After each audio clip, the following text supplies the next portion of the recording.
ออนกอเลดบ้างแค่ที่ในอ่ำไก่เฮานั่งตอบลิกลูกก้าคำย่อแหลมตั้นกว่ากาปีเลี้ยงเลดว่าต้องไม่เข้าหนาเย่าในขวากว่าด้วยจอมกันบ้างแค่กรุงเทพจึงแท้กลางค่ำร่มกัดเย็นดีโทก้อยหนา PM 2.5 นำแห้งหนาคาเมเหลวในกรุงเทพในได้ก็เป็นปืนตีแรงยาวคาตั้งว่าอ่ำไรเอาพาปกซบมาก่อนกลางค่ำเฮ็ดไหนไฟหางลีนาคาด้วยลูกเอาที่เฮาคาขี่ก้าแหลงในมาในกอหมอกห้ำนิดคะแนนก็อ่ำเธอกว่าป้อสุดสายตั้งก็ยาว1ก็ได้เป็น7 บาทเงินเมืองไทย8 โมงกลางค่ำขึ้นเนื้อได้ก็ได้เป็น1ก็10 บาทใครกว่าไรไหนก็มาขี่รถไฟฟ้าดีในกำเหลวไรค่ะเขาอันดีค่ะ1ก็เขาเอาก็คือเด็ดนากี่เดือนนั้น20 บาทว่ากี่ได้ที่ถ้าเหมาะ50 บาทบาทที่ไหนเหมาะเจ้าก็ไปถึงแน่ที่ใจข้าวยามันก่อมเหมือนกันที่จิ๋มมันก่อมเหมือนกันดีในจำเฮาเหลือเส้นทันพลัมสอตั้งกินก็หวานกาก็อ่ำกาด้วยยาก็เส้นใสๆนาตีนั่งเล่นว่าจะในก็เขาเฮ็ดไว้ปันนำนาคาดินแน่เมื่อในมาได้ก็ล่าน้ำดอยตั้นปิกหนังก่อนเตออนกูก็กัดด้วยกาขันกอบตีนอนในคณะจากกวาง6 ปีนั่นก็ได้เป็น23,900,000เงินมาอำนั้น23,000เฮงเกาปากเงินไทยมันได้เปิงกันดังอนดังแข็งมันมีหลายเส้นหนาคณะอันเป็นกอบตีนอนในจำปากแสนเงินเมืองมานไหนก็มีจำนางด้วยกอไลในขาวาซัมบออนทุมอยู่โอนมันถือไว้ในใจแค่ว่าย าก็กาขันมันแน่6 ปีค่ะนะก็ได้มีอยู่92,205เงินมันตกเก่า12,50,000ตั้งกวาง6 ปีในดังว่าเป็นอันย่อมกาขันมันเย่าในก่อนขาวาแน่เขาลดแพงแล้วเนาะแจ้วอ่ะโอ้โอนนี่น่ะย่องเกียกตัวแน่ในก็บ่โอนค่ะในก็แข็งอัน90 เซนใบเมื่อไกลเป็นอันในยาวค่ะโอนได้ก็โอนเข้มดีน่ะเพราะค่ะก็หันซึกเข้าให้ก็คาราดามันทางหลีแก่ในวิเลี้ยงแหลจันคาไปกำเหลวก็มาดิเปิดนะครับน่ะจุดนี้ก็ด้วยป้อน่ะเนี่ยซ้อมปังไปที่เราก็ได้กินเขาแล้วว่าเจออะไรเนาะเมื่อนั้นอีกเหรอแต่เราก็รู้ว่าต้องไม่พอดีตายไม่ได้ขาดลึกตัวโคได้แคปตินเมื่อเรียวดอกซักษามาแห้งโอ้ตายสักษายังเลยนั่นได้เลยต้องลูกค้าตายอะไรประมาณเลยการจ้องคุยเลยประมาณเลยการจ้องปุ้ยแบบง่ายๆค่ะว่าวันตั้งไหนบ่หันซื้อโคไหนค่ะเลยก็ซื้อติ๊กๆค่ะนะกำไรไหนค่ะตั้งเป้าไว้ปี2024ได้ซื้อโคยาวในปีแรกเลยว่าซักษาแห้งหนาเลยว่ะโอ้อีหยังนั้นน่ะน้ำพริกว่านั่นเหรอนั่นไข่แค่พังเดียวอ่ะไล่รัดกาปันใหม่ค่ะใครกินอะไรก็ไข่แค่พังแมวข้าวหังก็ข้าวกระเป๋าข้าวกระเป๋าข้าวกระเป๋าข้าวกระเพราตัวนี้เป็นหมักเพชรเขียวอย่างนี้เรียกว่านะข้าวพักมีเจมิลมันหนาคาตินาย90 บาทเลยน้ำปอป่นกินให้ก็จับยามบอกในก็มาเอาน้ำพริกปลาทูขาวแน่น้ำเย็นนะว่าน้ำคนไหนรู้สแกนจ่ายค่ะน้องเอาได้เป็นรั่วๆย่อรั่วๆเป็นหวานเด้ออ้าว80อ่ะกึ่งเงินแน่ข้างในเอ็มก็เอาไว้นอกสายเลย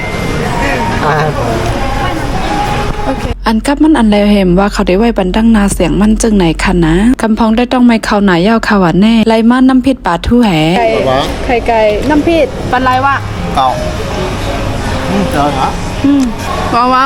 ไข่ไก่โคล่าพักหาในน้องเจียกน่ะฮะแล้วก็กับกินดังน้ำปลาให้แน่เมื่อเขาอยู่ที่น้องตัดต่อวิดีโอวันนั้นน่ะมัสลาว้าวหวานเนาะเอาตาลปอกก็หน่อยแน่หวานปอกน้ำอะไรล่ะนะ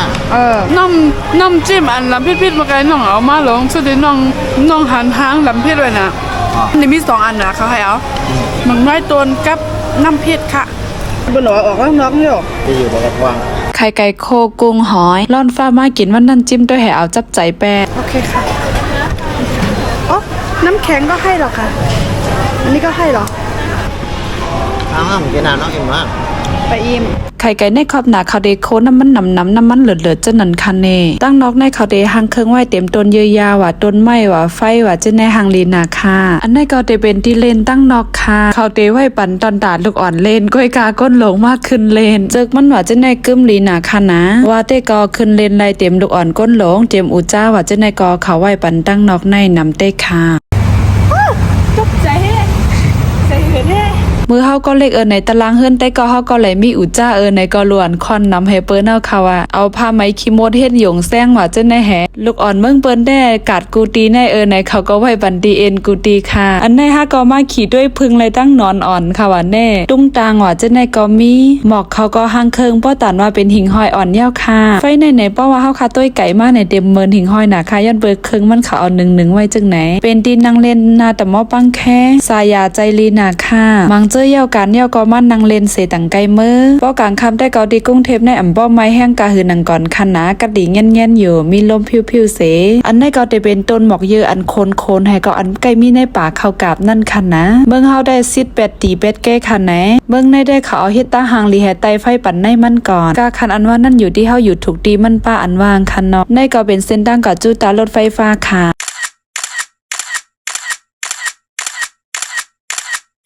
เผอปอกมาเปียวเฮิรนให้ก็มาตอบเลยลูกกากินยาโฮเลินให้ไล่ลูกกาแทงก้อนนึงไว้มาไล่4 ปีไป ลูกกาค่ะเลยลูกกาแทงป้อมันใจลีเนี่ยว่ะโกลูกอันเป็นสังๆเนี่ยเหมือนในกาจ่าตัวใหญ่ส่งมาบันค่ะว่าเครื่องเพิงลงน้ำแห้งหนามันนาเครื่องเพิงลงน้ำแห้งหนากูเป็นกูเตอร์เอเนี่ยว่ะมันเหมือนในขึ้นกาจ่าตัวมันเป็นทั้งเนี่ยก็ได้ก็เขาได้เป็นค้างค่ะนะเขาได้ป่วยมาเลยเข้าดัง4 ปีไปอายุเขาได้เลย31 ปีเดี๋ยวก็มอนดังก็เขาได้โทษเข็ม3 เดือนจะได้แห่โทษเหพิษมือเจ้าได้มันก็ว่าใครนับนาพามันได้ออกนำหนาถามอันละถามอันด้านน่ะอันดังก็อยากค่ะขึ้นถามมันน้อยย้อนสังเลยนาพาออกละจังนั้นให้ไหนเป็นไหนแฮก็แม่พาขึ้นได้นำแม่นำเนมันเป็นฝ่ายดูวิเลยตั้งฝ่ายดูวิอะไรตั้งอันฝ่ายดูวิอะไรตั้งยาหัวเลือนนั่งยิ่งเดี๋ยวก็ได้นำกับบ้านด้านน่ะอันซึ่งในอันเป็นปีเฮาแค่ไรอันไรก็ไรเพราะว่าเป็นยาหัวเลือนนั่งยิ่งได้เพราะว่าปีเฮาแค่ไรรู้ค่ะมันก็หัวเลือนปีเฮามามันถ้าปีเฮากินไปอันในก็นาพามันหมอย่อมอยู่อันในเดเป็นลูกกาขย่อมกะตั้งนำนาปีมันก็ขึ้นว่าหังค่ะลูกอ่อนก็ซ้ำแค่ไรอยู่นาก็ซ้ำแค่หางลีน่ะเพราะว่าปีเฮาแค่ไรลูกอ่อนก็ซ้ำแค่ไรเห็นนาแค่หางลีได้ก็ปีเฮากินด้วยอันเป็นยาหัวเลือนนั่งยิ่งให้อันนั่งใส่ในหน้าก็ในค่ะก็ส่งกับปันมันมือค่ะส่งกับปันมันเยาไหนมันกินเยา1แอบแพ้อันล่างไซได้มันซื้อย่อยก็ได้เป็น3ทุกได้ค่ะนะก็ในมันก็จับแพ้ก็ได้มันนำไทยมันก็ขึ้นไทยแค่หังมันก็ขึ้นไทยเป็นวิดีโออันมันก็พอได้มันนี่ค่ะนอกว่าในว่าจับยาวนาในว่ามีอันเป็นมี3โมงเงาในว่ามันดีว่าดีคืนนั้นคดีกาเตนะคืนตั้งเมืองแขกลงจังนั้นน้องปีซับไร3มื้อน้องน่ะในปีกะไทยปีกะไทยมากกับพวกอัตราเศร้าแฮก็ขึ้นไทยมาเลยค่ะก็จ้มหนาปี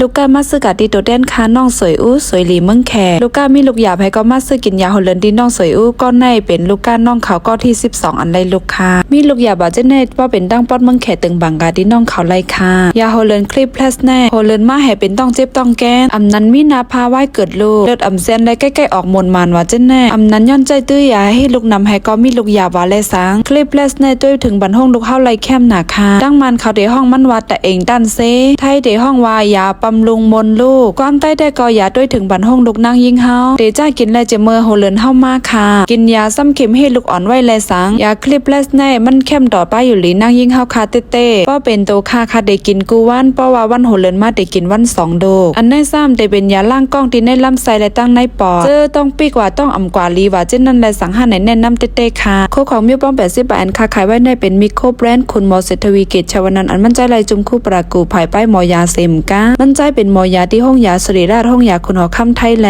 มั่นใจเป็นจุมราฮิตาแม่คุณหอคำป้าที่เก่าในเมืองไทยในเข้าร่าง20 ปีไปลุ่มแทงก่อนแลตั้มใจลองลดเพโคโหปากเต็มใครซื้อใจตื้อหือใครขายตอนดัดเดลัยน้ำดีโคโหปากเต็มหน้าทิมนนคำลายเชลเขามีบันบางซับแรงข้อมูลโหยอยยาแลโคใจตื้อกูลองบันดาเซขอบใจลูกกาอันไว้ว่างใจที่เฮาคาเซมก้าใครซื้อใจตื้อหือใครขายยินดีแนะนำปันคาตักเข้ามาที่ในข้อความไหลคานนคำลาเชล